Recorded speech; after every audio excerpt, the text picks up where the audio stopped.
Chapter 109. It was the autumn of the 16th year of long enjoyment, AD 253, and Zhang Wai's army of 200,000 was ready to march against the north. Luo Hua and Zhang Yi were leaders of the van. Xiahou Bao was army strategist. Zhang Nai was in command of the commissariat. The army marched out by the Yongping Pass. Discussing the plan of campaign with Xiahou Bao, Zhang Wai said, "Our former attack on Yangzhou failed, so this time they will doubtless be even better prepared to resist. What do you suggest?" Xiahou Bao replied, "Nan'an is the only well-provided place in all Longsheng.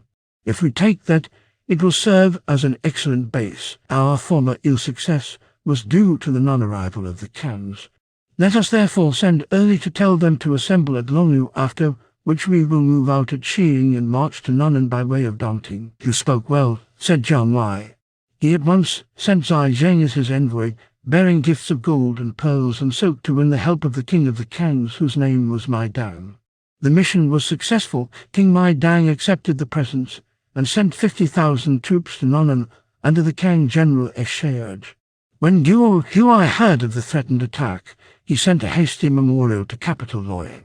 Sima Shi at once asked his leaders who will go out to meet the army from the west. Zhu Zai volunteered, and as Sima Shi had a high opinion of his capacity, he appointed Zhu Zai as leader of the van. The brother of the Prime Minister, Sima Zhao, went as commander-in-chief. The Wei army set out for West Valley Land, reached Dongting, and there fell in with Zhang Wai. When both sides were arrayed, Zhu Zai, who wielded a mighty splitter of mountain's axe as his weapon, rode out and challenged. Luo Hua went forth to accept, but after a few bouts he took advantage of a feint and fled. Then Zhang Yi set his spear and rode forth to continue the fight. He also soon fled and returned within his own ranks. Thereupon Zhu Zai gave the signal to fall on in force, and the army of Shu lost the day. They retired 10 miles. Sima Zhao also drew off his troops and both sides encamped. "Zhu Zai is very formidable. How can we overcome him?" asked Zhang Wai. "Tomorrow make pretense of defeat and so draw them into an ambush," replied Xiahou Bao. "But remember whose son this Sima Zhao is," said Zhang Wai. "Sima Zhao cannot be a novice in war. If he sees a likely spot for an ambush, he will halt. Now the troops of Wei have cut our transportation many times. Let us do the same to them, and we may slay this Zhu Zai." He called in Luo Hua and Zhang Yi and gave them secret orders, sending them in different directions. Then he laid iron thorns along all the approaches and planted thorny barriers, as if making a permanent defense. When the troops of Wei came up and challenged, the troops of Shu refused battle. The scouts reported to Sima Zhao, "The Shu supplies are coming up along the rear of Iron Cage Mountain, and they are using the wooden oxen and running horses as transport. The Shu army are building permanent defenses and are awaiting the arrival of their allies, the Khang tribes."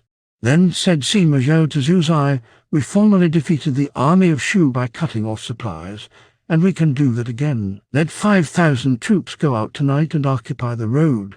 About the middle of the first watch, Zhu Zai marched across the hills. When he came to the other side, he saw a couple of 100 soldiers driving 100 or so heads of mechanical animals laden with grain and forage. His army rushed down upon them with shouts, and the troops of Shu, seeing that their road was impassable, abandoned their supplies and ran away. Zhu Zai took possession of the supply train, which he sent back to his own camp under the escort of half his troops. With the other half, he set out in pursuit. About 3 miles away, the road was found blocked with cots set across the track. Some of his soldiers dismounted to clear the way, but as they did so, the brushwood on both sides burst into a blaze. Zhu Zai at once drew off his force and turned to retire, but coming to a defile he found the road again blocked with wagons, and again the brushwood began to burn.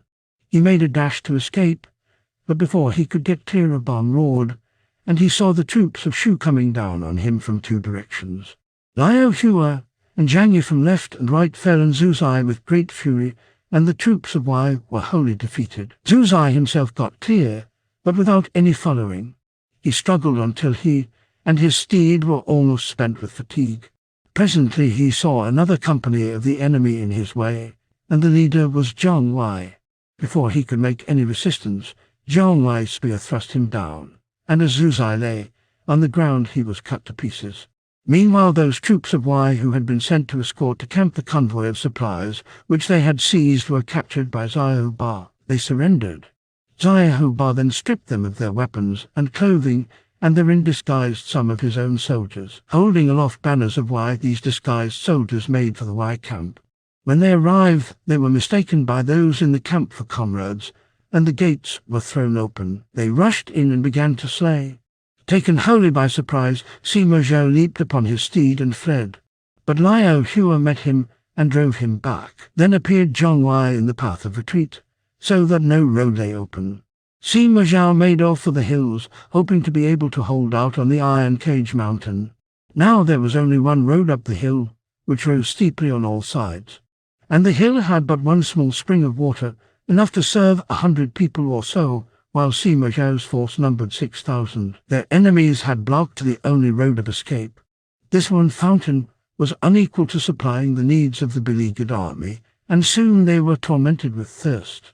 In despair, Sima Zhao looked up to heaven and sighed, saying, "Death will surely come to me here." The host of Wei on Iron Cage Mountain were once fast held by Zhang Wei's skill. When Pang Huan first crossed the Meiling Hills, his strategy was reckoned fine. As Yang Yu at the Nine Mountains, both bent opponents to their will. In this critical situation, Secretary Wang Tao reminded his leader of what Zheng Gong had done in ancient time, saying, "O General, why do you not imitate Zheng Gong, who, being in great need, prostrated himself and prayed at a well wherefrom he afterwards was supplied with sweet water?"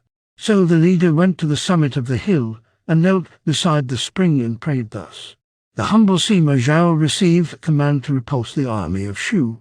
If he is to die here, then may the spring cease its flow, when he will end his own life and let his soldiers yield to the enemy.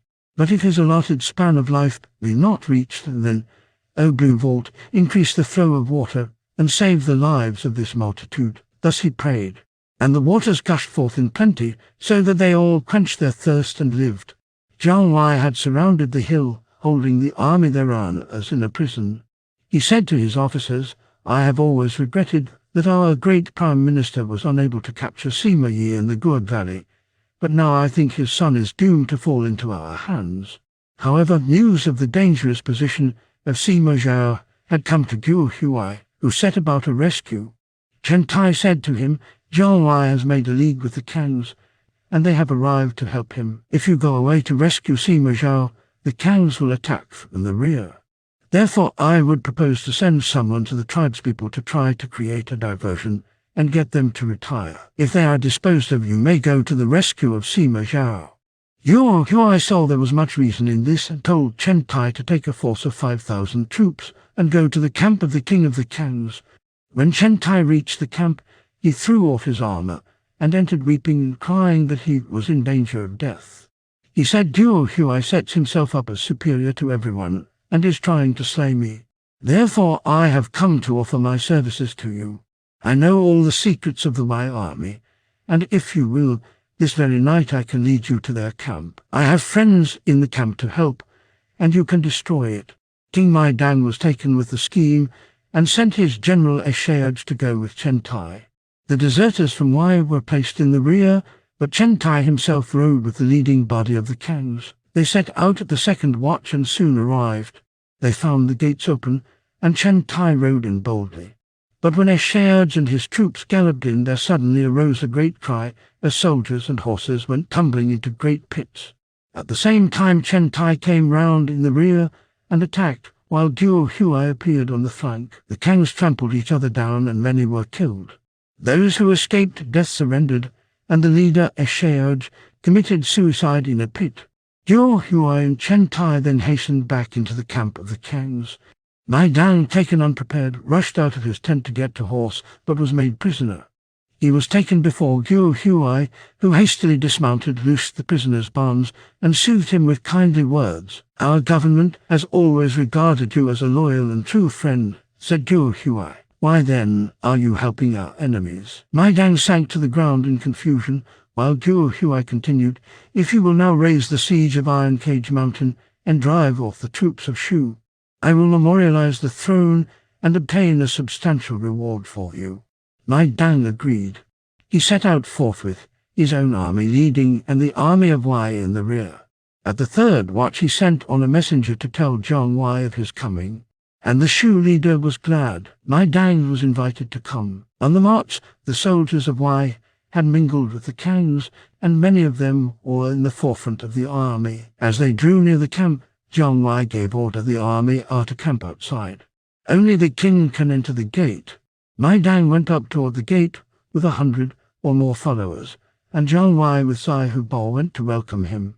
Just as they met, before Mai Dan could say a word, the Wei generals dashed on past him and set on to slay.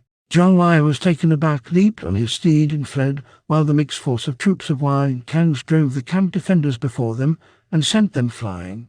When Zhang Wei leaped upon his steed at the gate, he had no weapon in his hand, only his bow and quiver hung at his shoulder. In his hasty flight the arrows fell out and the quiver was empty, so when he set off for the hills with Guo Huai in pursuit, Zhang Wei had nothing to oppose to the spears of his pursuers. As they came near, he laid hands upon his bow and made as if to shoot. The string twanged and Guo Huai blenched, but as no arrow went flying by, Guo Huai knew Zhang Wei had none to shoot. Guo Huai therefore hung his spear, took his bow and shot. Zhang Wei caught the arrow as it flew by and fitted it to his bowstring. He waited till Guo Huai came quite near, when he pulled the string with all his force and sent the arrow flying straight at Guo Huai's face. Guo Huai fell even as the bowstring sang. Zhang Wei pulled up and turned to finish his fallen enemy, but the soldiers of Wei were nearly upon him, and he had only time to snatch up Guo Huai's spear and ride off. Now that Zhang Wei was armed, and their own leader wounded, the soldiers of Wei had no more desire to fight. They picked up their general and carried him to camp. There the arrowhead was pulled out, but the flow of blood could not be stanched, and Guo Huai died.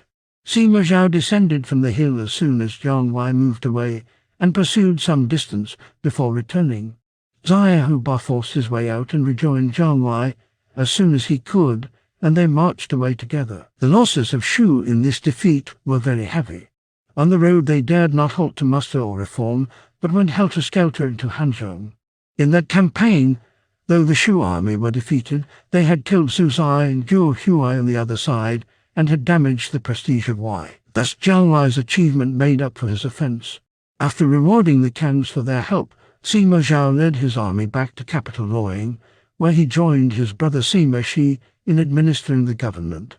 They were too strong for any of the officers to dare opposition, and they terrorized Cao Fan, the ruler of Wei, so that he shook with fright whenever he saw Sima Shi at court, and felt as if needles were being stuck into his back. One day, when the ruler of Wei was holding a court, Sima Shi came into the hall wearing his sword. Cao Fang hastily left his dragon throne to receive him. What does this mean? Is this the correct etiquette for a prince when his minister approaches? Said Sima Shi, smiling. I pray your majesty remember your dignity and listen while the ministers address the throne. Court business then proceeded. Sima Shi decided every question without reference to the ruler of Wei, and when Sima Shi retired, he stalked haughtily down the hall and went home, followed by his escort, which numbered thousands of horse and foot. When the ruler of Wei left the court, only 3 followed him to the private apartments. They were Minister Zhao Chu and Secretary Lai Feng, and High Minister Zhan Kai. Zhan Kai was the father of his consort Empress Xiang. Sending away the servants, Cao Fan and these 3 went into a private chamber. Seizing his father-in-law's hand, Cao Fan began to weep, saying that man Sima Shi treats me as a child, and regards the officers of state as if they were so many straws. I am sure the throne will be his one day. And he wept bitterly. Said Lai Feng, do not be so sad, sire. I am but a poor sort of person. But if your majesty will give me authority, I will call together all the bold people in the country and slay this man. It was from fear of this man that my brother Zai Bao was forced to go over to Shu, said Zai Chuan. If Sima Shi were destroyed, my brother could return. I belong to a family related to the rulers of the state for many generations, and I cannot sit still while a wretch ruins the government. Put my name in the command as well, and we will work together to remove him. But I am afraid we cannot overcome him, said Cao Fan. They wept and said, we pledge ourselves to work together for the destruction of the tyrant, and to show our gratitude to your majesty. Cao Fang then stripped himself of his innermost garment, gnawed his finger till the blood flowed, and with his fingertip traced the command in blood. He gave it to his father-in-law, Zhang Kai, saying, "My ancestor, Emperor Cao, put a death-down chain for just such a matter as this, so you must be exceedingly careful and maintain the greatest secrecy." "Oh, why use such ill-omened words?" cried Lai Feng. "We are not like Dong Cheng, and Sima she cannot compare to the founder." "Have no doubts." The three conspirators took leave and went out carrying the edict with them. Beside the Danghu gate of the palace, they saw Sima Shi coming to meet them wearing a sword. Following him were many armed guards. The three ministers took the side of the road to let the party go by. "Why are you three so late in leaving the palace?" asked Sima Shi. "His Majesty was reading, and we stayed with him," said Lai Feng. "What was he reading?" "The histories of the Xia, Shang, and Zhou dynasties." "What questions did the emperor ask as he read those books?" "He asked about Yin, and how he upheld the Shang, and the Duke of Zhou, how he acted when he was regent. And we told his Majesty that you were both Yin and the Duke of Zhou to him." Sima Shi smiled grimly and said, "Why did you compare me with those two when in your hearts you think me a rebel like Wang Mang and Anjou? How should we dare when we are your subordinates?" said the three ministers. "You are a lot of flatterers," said Sima Shi angrily. "And what were you crying about in the private chamber with the emperor? We did no such thing. Your eyes are still red, you cannot deny that." Zaya Huchun then knew that the secrecy had been showed, so he broke out into a volley of abuse, crying, "Well, we were crying because of your conduct, because you terrorize over the emperor and are scheming to usurp the throne." "Seize him," roared Sima Shi. Zaya Huchun threw back his sleeves and struck at Sima Shi with his fists, but the lictors pulled him back. Then the three were searched, and on Zhang Kai was found the blood-stained garment of the emperor. They handed it to their chief, who recognized the object of his search, the secret edict. It said, "The two Sima brothers have stolen away all my authority and are plotting to take the throne. The edicts I have been forced to issue do not represent my wishes, and hereby all officers, civil and military, may unite to destroy these two, restore the authority of the throne. These ends achieved, I will reward those who help to accomplish them." Sima Shi, more angry than ever, said, "So you wish to destroy me and my brother? This is too much." He ordered his followers to execute the three on the public ground by waist bisection, and to destroy their whole clans. The three reviled without ceasing. On the way to the place of execution, they ground their teeth with rage, spitting out the pieces they broke off. They died muttering curses. Sima Shi then went to the rear apartments of the palace, where he found the emperor talking with his consort. Just as he entered, she was saying to the emperor, "The palace is full of spies, and if this comes out it will mean trouble for me." Sima Shi strode in sword in hand.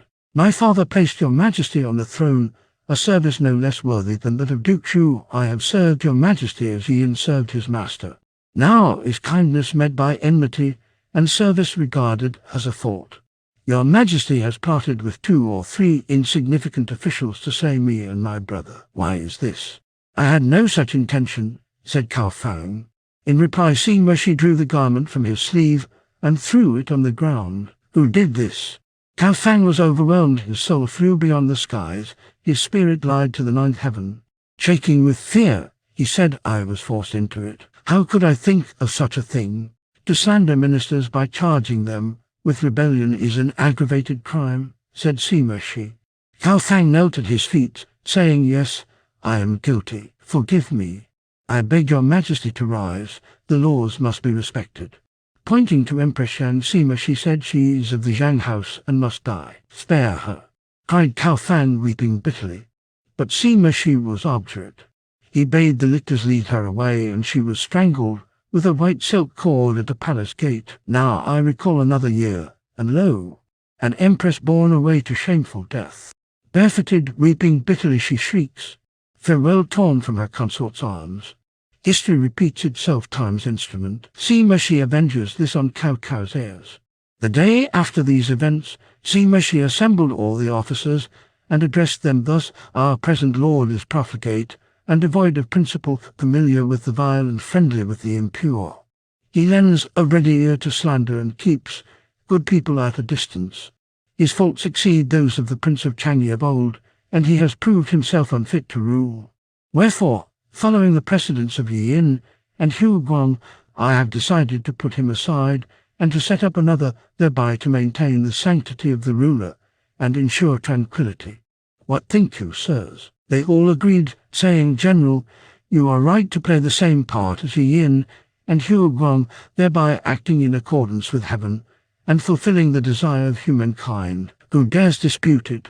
Then Sima Shi, followed by the whole of the officials, went to the Palace of Everlasting Peace and informed the Empress Dowager of his intention. Whom do you propose to place on the throne, General? She asked. I have observed that Cao Ju, Prince of Pinyin, is intelligent, benevolent, and filial. He is fit to rule the empire. She replied, He is my uncle, and it is not convenient. However, there is Cao Mao, Duke of Gaegui and grandson of Emperor Pai. He is of mild temperament, respectful and deferential, and may be set up. You, sir, and the high officers of state might favourably consider this. Then spoke one, saying, Her Majesty speaks well, Cao Mao should be raised to the throne. All eyes turned toward the speaker, who was Sima Fu, uncle of Sima Shi.